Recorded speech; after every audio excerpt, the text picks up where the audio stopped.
This is my presentation on cellular respiration. Cellular respiration is the process where we take an oxygen and glucose and we use it to make water, CO2, and adenosine triphosphate, or ATP. Cellular respiration is often connected with photosynthesis.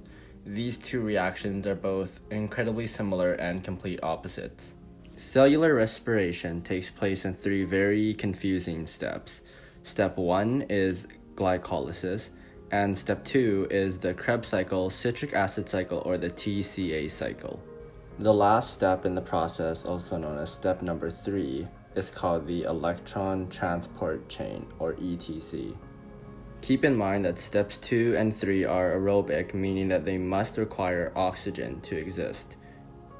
In the event that you don't have oxygen, glycolysis is followed by fermentation, which is considered an anaerobic reaction.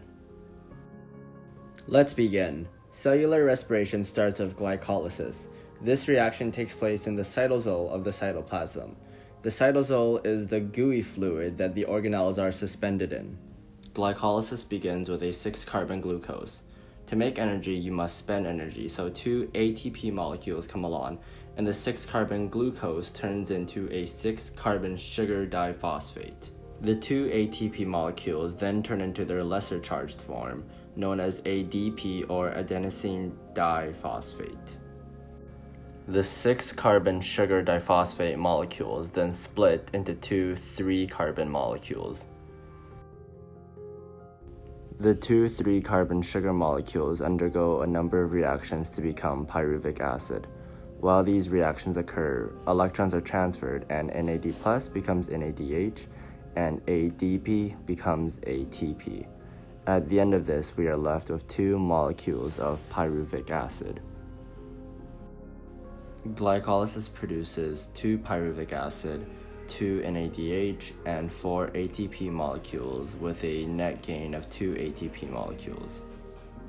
Now we move on to the second stage, also known as the Krebs cycle.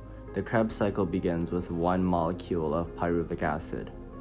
1 carbon molecule combines with oxygen and is released as CO2. This reaction produces 1 molecule of NADH. The pyruvic acid then becomes acetic acid. Acetic acid combines with coenzyme A to become acetyl-CoA. The Krebs cycle begins when acetyl-CoA enters the mitochondrial matrix. The 2-carbon acetyl-CoA combines with a 4-carbon acid to form a 6-carbon molecule known as citric acid. This molecule undergoes multiple chemical reactions. Chemical bonds are broken and energy is released. Electrons are released when a carbon molecule joins with an oxygen molecule to form CO2. Meanwhile, hydrogen atoms join with NAD+ to form NADH. This molecule is released and sent to the electron transport chain. The citric acid molecule continues to release carbon atoms and other molecules, such as ATP and FADH2, until it forms oxaloacetate. This 4-carbon molecule then joins with another 2-carbon acetyl-CoA molecule, and the Krebs cycle starts again. In the end, the Krebs cycle produces 6 CO2 molecules, 2 ATP molecules, 8 NADH molecules, and 2 FADH2 molecules per glucose. The last stage in cellular respiration is called the electron transport chain. This takes place in the inner mitochondrial membrane. In this stage, hydrogen molecules are released from NADH and FADH2. These hydrogen molecules supply electrons to the chain of electron carriers. Electrons are passed throughout the chain until they are accepted by oxygen, where they combine to form water. Meanwhile, protons are pumped into the mitochondrial matrix where they acquire a proton motor force. ATP synthase uses that energy to convert ADP into ATP. Then, energy is formed.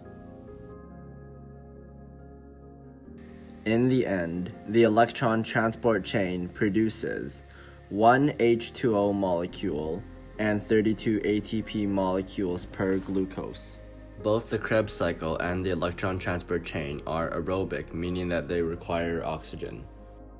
In the event that there's no oxygen, glycolysis leads to fermentation.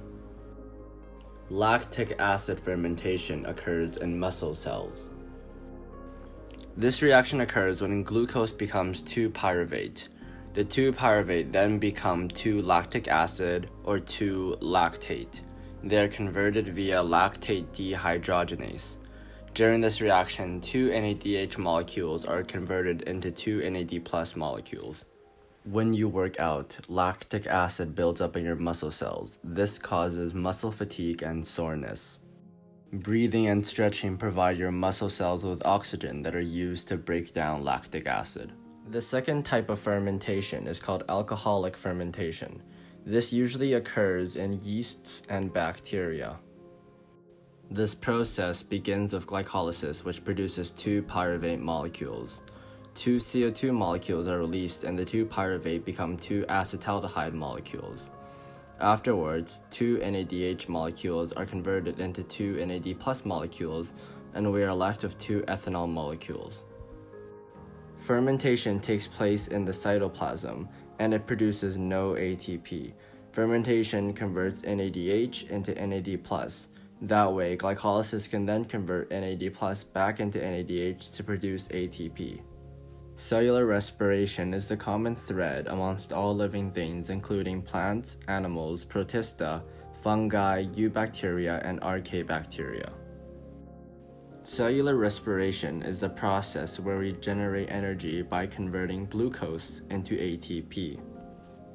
If oxygen is available, cellular respiration begins with glycolysis and is followed by the Krebs cycle and then the electron transport chain. If oxygen is unavailable, cellular respiration begins with glycolysis and is followed by fermentation.